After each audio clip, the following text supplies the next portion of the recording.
I've been doing my podcast for 5 years now.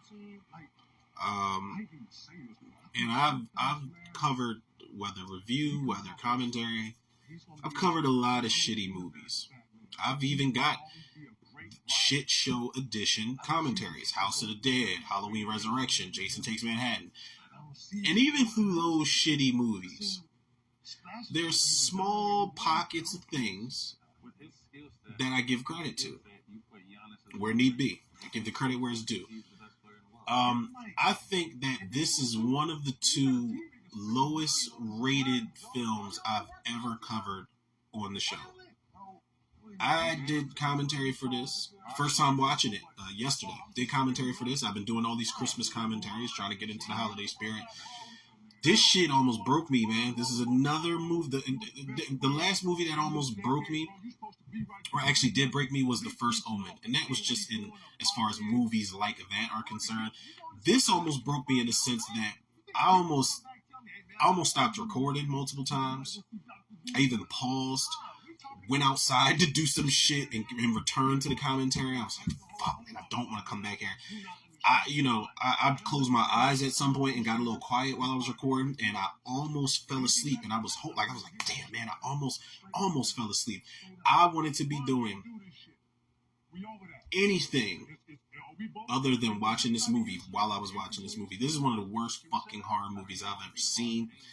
This is one of those movies where, this movie actually has a fan base out there. This is one of those movies where I just don't understand why. This movie makes Halloween Resurrection look like a masterpiece. All those movies I mentioned for the shit show editions, Jason Takes Manhattan, House of the Dead, Prom Night, the Prom Night remake, I think it was 2008 or 2009 that came out. This makes those movies such a breath of fresh air, man.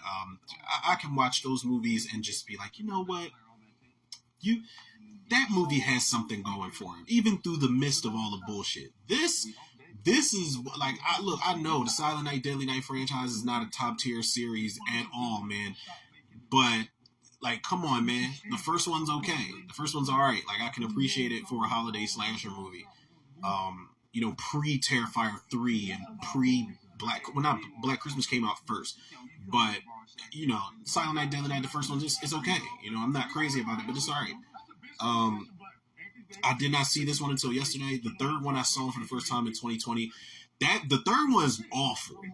Bill Moseley couldn't even save it, but at least, I said this in my commentary, at least there's a Bill Moseley in there, where it's like, all right, he looks kind of cool and creepy, but he can't save it, but at least there's a Bill Moseley present. This shit ain't got nothing. Nothing at all. Didn't see the fourth one. I wanted to do the fourth one yesterday, and I was like, Clint Howard, in the one picture I saw, Clint Howard is holding up like a nasty spine or something like that. I was like, maybe I'll watch this, but the cult shit that was in the plot synopsis kind of threw me off, and I was like, all right, let's just get into a straightforward slasher, as opposed to having to gear up and get ready for all the cult, wild supernatural shit that might happen in part 4. Part 5 is the one we used to rent the most around the house, so I saw that one the most. I know Screaming Mad George did the effects for it. Pino was creepy as fuck. And the remake, I think, is the best in the series. It's a low bar, but it's the best one in the series. Straightforward slasher reboot, fire-ass kills, fire-ass practical effects. Decent cast, too. But this one, man, I like, yeah! The whole movie, 90% of this movie is flashback sequences. We just dealt with all of this shit. And you have to go through the flashback sequences, and Ricky does that terrible, terrible narration throughout the majority of it, man. He is one of the worst fucking actors I've ever seen and heard in my life. I think the one thing that made me give this movie a 1 out of 10 was the fact that it had homegirl from Friday the 13th, The New Blood, the chick that played Robin that gets thrown out the window. She's in here, and she plays Ricky's girlfriend at some point.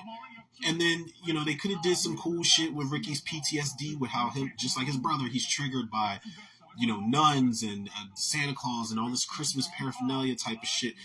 Like, you had something, kind of, but the fact that I'm like, yo, we going through all these sequences, and it's not just like, this is what happened in the last movie. It's like, no, they gonna take you through the entire sequence as if you didn't see it in the last film. And I was so confused, man, and I was just in shock. And I don't know if any of the writers or the director or anybody has passed away from this. Rest in peace, shout out if they have. But at the time when y'all made this movie, they should have been ashamed of themselves. This shit is terrible. It's bad. And I didn't go into this movie expecting a masterpiece at all. I don't expect that out of any of these movies in the series, man. But I was at least like, okay, this is going to be dumb 80s slasher fun. It's not. It's not. This movie's fucking terrible, man.